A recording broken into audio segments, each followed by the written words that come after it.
Ikaze kuri wakoze subscribe kuri Afrokiz. Ndagushimiye. Uri umuntu w'umugabo ndetse uri n'umuhanga cyane. Kuko igihe ujya munsi wakanze subscribe wayikanze kuri channel yizewe kandi nziza cyane igiye kuzajya bagezaho ibintu bifatika kandi byiza cyane ukenerwa mu buzima bwa buri munsi. Uyu munsi twagarutse na wa musore wanyu bamwita Rwego tu. Munamwibuka mu biganiro byashize twagiranye. Nongeye namubagaruriye ngo mugere muganire. Mugire ibyo mumubaza, mugire ibyo basubiza. Ndumva namuha ikaze akamanza kanabibwira. Ye bro, bimeze bite? Fresh, what's up? Makuru yawe. Makuru meza kabisa. Mu biraca muri fresh nari. Biratinda kabisa. Nutse ku muntu mushyashya nyine utaramya ko ari Rwego tu. Nta gishyashya muri byaza. Iyi minsi siri kubura gute nirizuba mu. Noneho kare nanze ko ari kunkaranga. Nanze ko bacishe mwivuta. Iri gukubita mu gihorihori kikagira guki kigatogota. Ubu twebwe twashaje twazanye uruhare twebwe twamaze kubyakira. Ko umusatsi wanjye natajya kwisaka uruhare nkabati rugiye he. Hano banashize. Warwumvaga ariko bakoze usanga nari. Ariko andi makuru yari meza nta kibazo. Alhamdulillah. Cyane iminsi tutabonana. Abakunzi bawe baragukumbuye barakubuze. Nagarutse none nari ndakasa. Urahari. Pe. Abantu bamaze kugukunda ngo ugire ibiganiro byiza cyane, ugira amagambo afasha mu buzima bwabo bwa buri munsi. Abantu bifuje kuzajya kuguza ukabaganiriza kugeza nubwo noneho n'umuntu ari comment nagize kubona ngo uyu mukozi wigeze uba umukozi wo mu rugo. Nabigeze mubaho. Oya. Wana bagize amakenga nyine bifuje ngiye kubona mbona muri comment ati umusore wacu ni umuhanga ngarabikora neza cyane. Ariko turagira ngo ngazaza ngatubwire ngo ku mafuti ngo y'abakozi bo mu rugo. None se ubwo wayamenya kandi utarakoze mu rugo. No, ariko nuje gushushanya ngende kuri bakadogo tuziranye n'abantu. Kareba nyine imico akunda kugira. Bacoje n'umukobwa n'umugabo. Ntabwo sinakubwira ngo n'uyu nguyu gusa nyine mba nabonye ko nzabireba nyine nko kushimisha abafana. Cyanze cyo nzahuza nabo tu. Nzahuza. Ariko nta makuru yandi ubu bifite hose. Ase burindi bura abakozi bo mu rugo bagira aya makosa akazi kabo ari uguteka bakagira gutya bakagira ibyo batunganya akazi kabo kaba kagennye kaba kabaze ntago ari ibintu avuga ati ngo byapfuye kireka utazi guteka utazi gufura. Abakozi bo mu rugo kikaba cyo katuzagitegura. Nuko uzagitegura. Umunsi ngiye nize ku bantu abantu. Umunsi naje ku bantu bari abantu bivuga ngo bashaka abantu bafite amafaranga barusha ubutunzi man. Ku mpande zombi.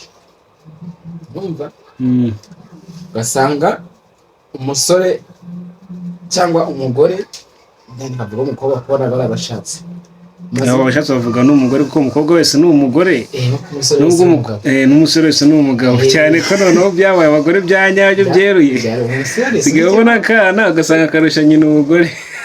Natunguwe no kubona umukobwa ambwira numva umukobwa yambwiye ngo why ntabwo nakundana nawe ntabwo uri type yanjye ku myaka ingahe se sha 13 ni 3 yonyine aho ngaba yakuze abatu hano nahiye uyu munsi nje kuvuga ku bantu bashaka amafaranga ura nawe njye navuga ko ari gushaka umugore cyangwa gushaka uyu munsi abantu umuntu arakora undi akanebwa numva mumaze imyaka 30 ari gushaka ubutunzi bw'Imana yarabuvunikiye wamaze imyaka 20 uryamye wanyu ugeze ko nzashaka umuntu ufite ibiceri ko nzashaka umuntu ufite ikofi yayivunikiye uze kuvugiye kurya ahantu yavuye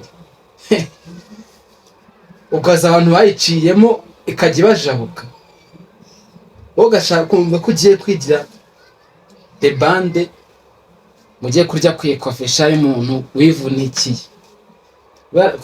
iyo umugabo kwirya biroroha numva kabagabo nyine umugabo yo bintu kimwe yarabati n'ayabagabo tu akikofi y'umugore wa musore wo uryamye anga wicaye hari iwanyu kuvuga ati nge nzashaka cyangwa Ivete ni igipfakazi umugabo cyagisigiye umunani uhagije kuza Ivete kandi ngashaka nzawurya na Ivete atari yewe wahiye kubera yuko icyo gihe ntabwo uzaba uri umugabo mu rugo uzamushaka uzi ko ushatse umugore ko azaba yagushatse none azaba yamushatse none icyo gihe ntabwo uzi n'uwo washatse umugore n'ubundi umugabo aba agomba gushaka ibintu umugore akazi kandi mu bintu ashaka akaba harimo kuzamo n'umugore kandi mbere yo gushaka umugore aribyo ugomba gutegura ubwo rero ibyo ugomba gutegura nagira undi ubitegura wumva azaba ari mu mwanya wawe noneho ujya gushaka umugore yashatse uzaza uri umugore we kuko we akazi k'abagabo ko yaragakoze ari umushehe nkunda bita Idrissa akunda kuvuga ngo ni abagabuza urumva icyo kuza uri umugabuza kubera iki rwose umuntu yubakiye inzu ye bro we ntabwo uzi ikibanza amafaranga gihagaze usibye kumva na komisiyoneri bavuga ngo hano haragurishwa urumva umuntu yishakiye amafaranga ye yubaka inzu ya danje uraryamurindiye ko aza kugushaka sibyo man ejo umugore najya kuvuga ngo urananiye uransuzugura atagusuzugura se siwe niwe n'ubundi ikagusuzugura ni mu gihe sinaho gusuzugura urumva nyine wagiye muri wa mwanya we ashaka ntiyashaka umukozi ukura ahari wumva simfe n'umukozi kuko umwanya w'umugabo we yarawujuje we ubwo ikintu waje uzana umwanya w'umugore ugomba kwitwara nk'abagore rero ubwo nibitwara nk'umugabo tayari aho ngaho bizatangira kuba byatangiye gushyuhana hagati yayo ntabwo bizaba bikibahiriye neza nose impamvu se hari igihe ushobora n'umugore kera wizi ko kera umugore yaregaga umugabo ngo yamukubise urumva ariko ngo abagabo bari kujya kurega abagore ngo bakubise uzi impamvu yashatse umugore umurusha ubushobozi kandi umugore ukurusha ubushobozi ntiwamukubita hagiye bafite nari igishega noneho yanakwirukana ibyo kikazana ibyo kuvuga ngo ujye kumutimbura yatagusohora ijya aba igishega bagifite n'imbaraga noneho umugore yakubita bwa mbere akakubita bwa kabiri gapoba uwa gatatu ukagisha inama abandi bagabo atuzamureke ukamurega umugore bakamufunga nyine tu urumva ko leta nyine ni leta irakadiriye ariko nyamara we koko inkono urazikwiriye cyambere cyo banamufunze uwamushatse afite umwana cyangwa se nta n'uwo afite gusa byaba bikunda umwana azavuga ati umuntu kwitwa n'umugore cyo kuba gusa uwo mwana bamwe kumwigisha kuba jetiri nawe urugo rwe kugira ngo uzabonemo amahoro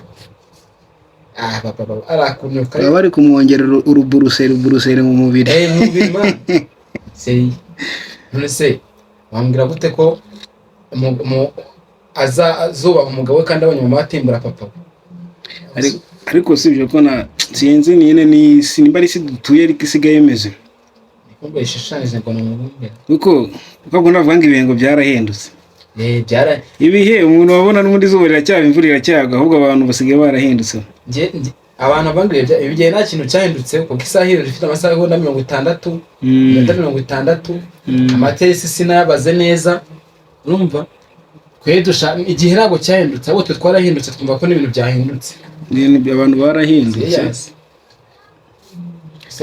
umuntu asigaye ayita inshingano ze kandi umva itaye inshingano hari undi ugomba kuza kuzuzuza kugira ngo ubuzima bukomeze bwendereye ubwo rero zimaze kuzuruka handi nubwo wowe wazitaye ugomba kujya muri wa mwanya wundi waje kuzuzuza yavuyemo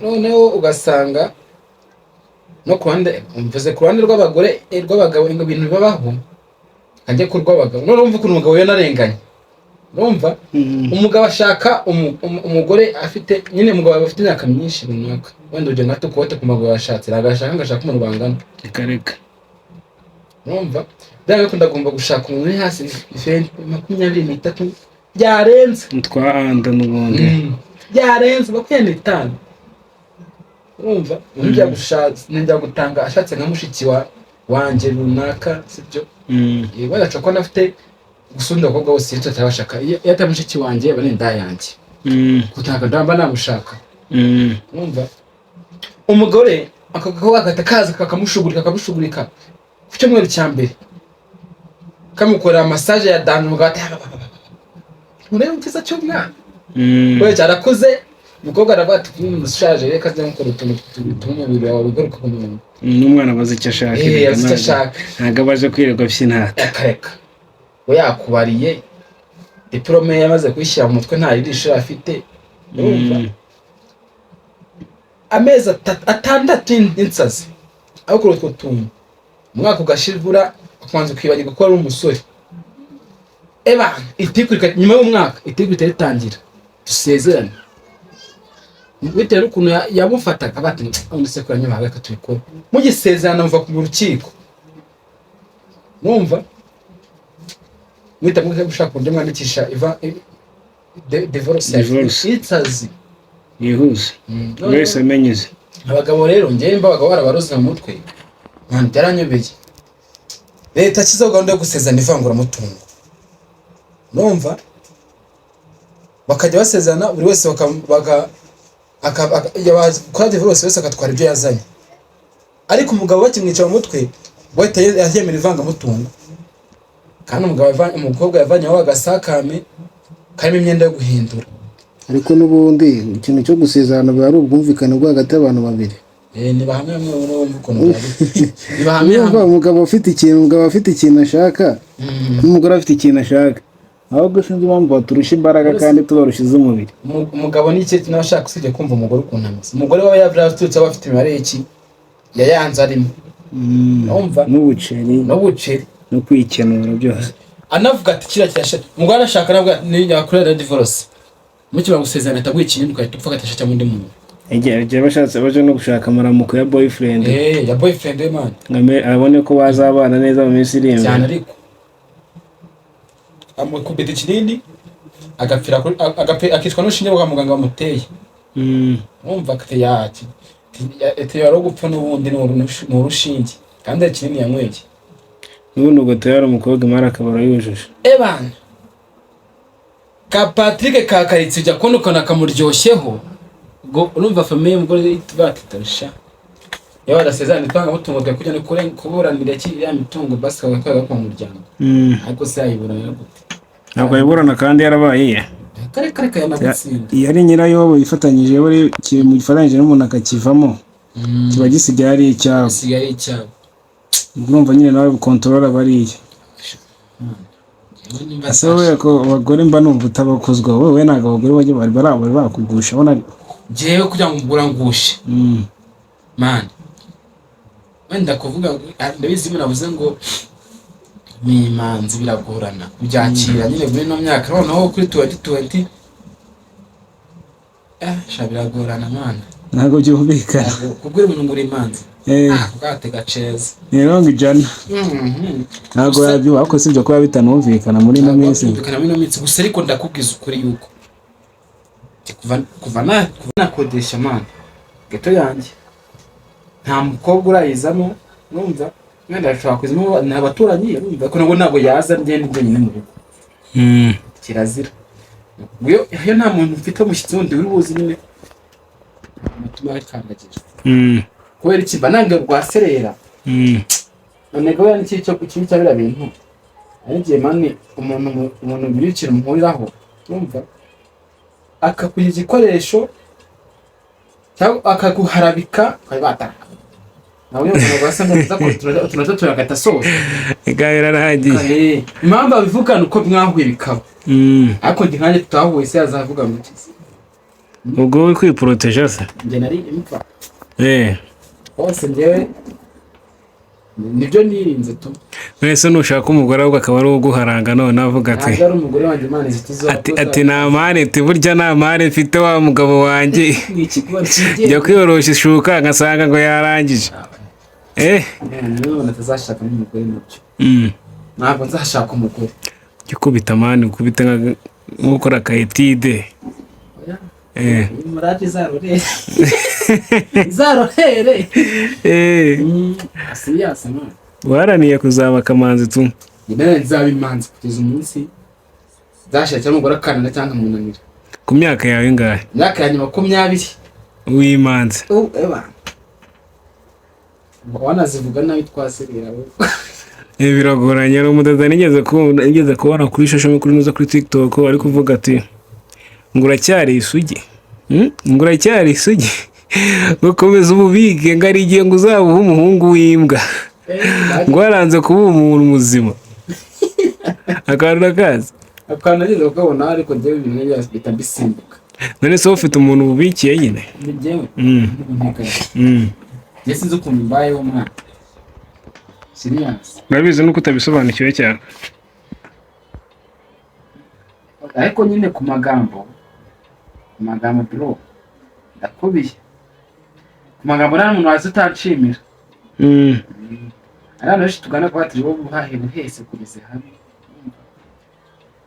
Wowe ukuntu uteye ushaka tendeka unazi ko bamufite wakunze nka 500. Anditse byasha ko nabwe ngo ndamukunda mwe ngazaninde nkahita numva nsubiye muri mama.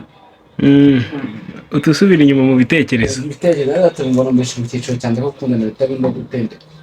Ndinize rival. Ito kwa. Usai command. Abagabo namwe mwabagore mushakana urusha utunze. Uri cyiza shaka umuntu muri cyiciro kimwe. Ni mukenge shaka umukene muzamukane. Ni mukize. Uri muntu ukize n'ujyana kamwe ngo ashatse umuntu. Man wari amuntu byaho ngaho wifenyera isuka. Kundi gushaka umuntu w'umukene none. Yanga leta ko kubwe umuntu ejo gushaka umukene ugakena, umukene ugakena. Kamwe ngo nyongereza amasaha namenyere kubyuka yogerezwa. Na korogati bayimuza bitetse ku kabati kandi ahangaha. Byagorana. Shaka umuntu mani wowe urushushobozi sibyo? Kugeje nibyanga. Azanafata se wakajya guhingira igihumbi. Siko nabonye hari igihe n'ubundi umuzana uwo nguwo wamara kugeraho umugeza. Ni iki kigare se? Akahita akabona byimbye kukurusha hashize akayibagirwa akanahagucyurira. Bigahosha. Mwagerageza no kwamwusa ugasanga ukuriye beef ndende. Gusa uko bimeze urumva ukura mukobwa ahinduka kose. Ntabwo ahinduka nk'umuntu wivukiyemo. Impamvu? Umuntu wavutse bamukubita kubyuka agafata breakfast. Urumva? Ure n'umuntu wabyutse kurya saa sita byumva nka story. Urumva abantu urumva bazahurira he? Hari igihe nawe ahinduka umuhindura gutyo ukamuhindurira ubuzima rega nakabamo. Nese ubundi kuba wakunda umuntu ufite amafaranga cyangwa agashaka umuntu ufite amafaranga ubundi bari bari ikosana n'ubwo ari wewe kubera ikize buri gushaka sibishobora ko ushobora kuba ubona umuntu ufite amafaranga ukamukunda wenda atavuga ngo nigendeye ku mafaranga ariko no kuba ubuzima buryoshye naho ujye bwifuza mu buzima bwa buri munsi ukagendera kuri icyo kintu. Urukundo cyo cyo bwenge tembere kibaho urumva ntabwo cyita ku gaciro umuntu afite ubwo rupfa kuba rwaje ariko buriya narwo nujya kunda umuntu ujya ukadiriye serious.